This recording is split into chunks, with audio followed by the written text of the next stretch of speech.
Après avoir accédé au trône de Grande-Bretagne, Arthur fut confronté à de fortes oppositions parmi les nobles de la région, comme cela avait été le cas pour son père. Nombreux étaient ceux qui critiquaient le droit dont il disposait sur le trône et le considéraient comme un bâtard. D'autres refusaient de s'agenouiller devant un garçon qui venait de sortir de l'enfance. Arthur avait aussi des alliés.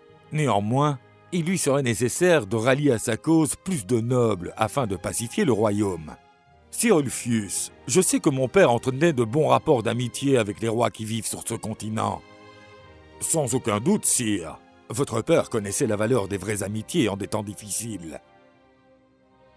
Il est essentiel d'établir à nouveau ces liens d'amitié avec ces rois. Unis, nos royaumes seront plus forts contre nos ennemis. Je compte sur votre expertise pour mener une délégation en mon nom qui cherchera à instaurer une alliance défensive entre nos royaumes. » « Ainsi soit-il, votre majesté. » Ulfius traversa la Manche pour aller rencontrer le roi Bor de Gaulle et son frère, le roi Ban de Benwick, dans une contrée connue sous le nom de Petite-Bretagne.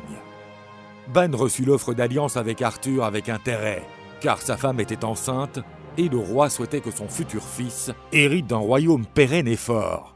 Son fils serait en effet le chevalier le plus reconnu de l'histoire, connu sous le nom de Lancelot. Grâce aux armées renforcées de ses alliés, Arthur put combattre les nobles rebelles et battre ses opposants, pacifiant la Grande-Bretagne. Grâce à tous ses ennemis qu'il avait battus, Arthur consolida le trône de Grande-Bretagne. Une nouvelle ère de prospérité vit le jour en Angleterre.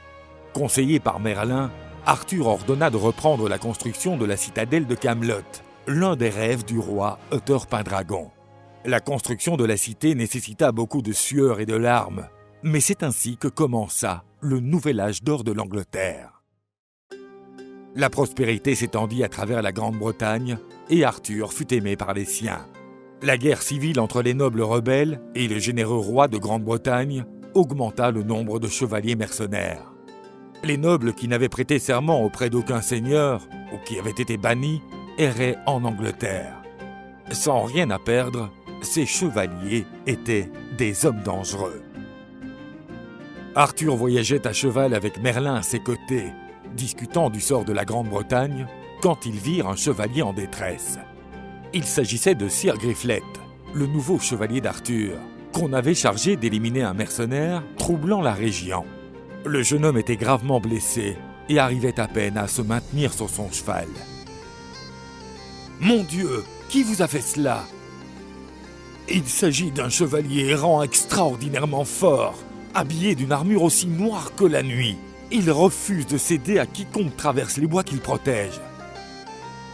Merlin, connaissez-vous cet homme qui a osé attaquer l'un de mes chevaliers ? Dans ces contrées, je pense qu'un seul homme correspondant à cette description aurait autant d'audace. Il s'agirait de Pellinore. Aujourd'hui, c'est un noble sans domaine, mais autrefois, il s'agissait d'un roi. Même ruiné, c'est toujours un redoutable guerrier. Je m'occuperai de lui. Restez ici et occupez-vous de Sir Griflet. » Arthur s'éloigna dans les bois, ignorant le conseil de Merlin, l'appelant à renoncer à affronter le chevalier noir. À l'intérieur des bois, Arthur fut surpris de trouver divers boucliers suspendus aux branches. Grâce au blason, il reconnaissait les armes des chevaliers expérimentés et vaillants, tous vaincus par Pellinore. À la fin de ce long couloir de boucliers se dressait le chevalier noir. Sa silhouette était imposante. « Ce chemin est clos. Retournez sur vos pas ou vous le regretterez. » À ce moment-là, Arthur n'avait aucun insigne sur lui qui l'identifiait en tant que roi. Il préférait que cela soit ainsi, car cela lui permettait d'apprécier le caractère des gens sans qu'ils soient intimidés par son titre.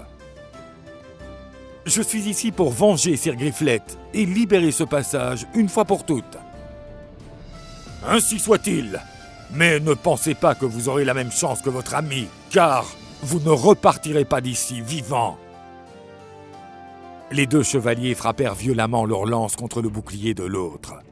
« Enfin, je rencontre un adversaire digne de ce nom. J'étais fatigué de m'attaquer à des chevaliers qui feraient à peine l'affaire en tant qu'écuyer. » Ils s'attaquaient l'un l'autre, et Arthur, et le combat stagnait. Arthur avait déjà de l'expérience en tant que chevalier, mais il n'avait jamais combattu un adversaire aussi doué. Ses performances passées le motivaient, si bien que cela ne faisait qu'appuyer son assurance. Lors de la 3e confrontation, la lance du chevalier noir trouva un interstice où se ficher dans l'armure d'Arthur et le frappa à l'épaule. « On dirait que vous êtes comme ces chevaliers qui se rendent après la première blessure superficielle. » Sa fierté blessée, Arthur sentit son sang bouillir et se saisit de son épée royale. Le duel à l'épée qui s'ensuivit fut violent, mais en dépit de sa blessure, Arthur combattit vaillamment contre cet adversaire de taille. Pellinore réussit un coup magistral qui rompit l'épée du roi. Le mouvement put seulement être interrompu par le casque d'Arthur.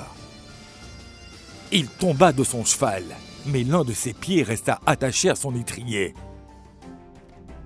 Le cheval commença à galoper et traîna le roi hors de la forêt. Blessé, Arthur s'effondra, son sort restant incertain. Lorsqu'il revint à lui, il vit la plus belle femme qu'il ait jamais rencontrée. Il se dit que cela devait être un ange, car il pensait être au paradis, mort. « Êtes-vous un ange ?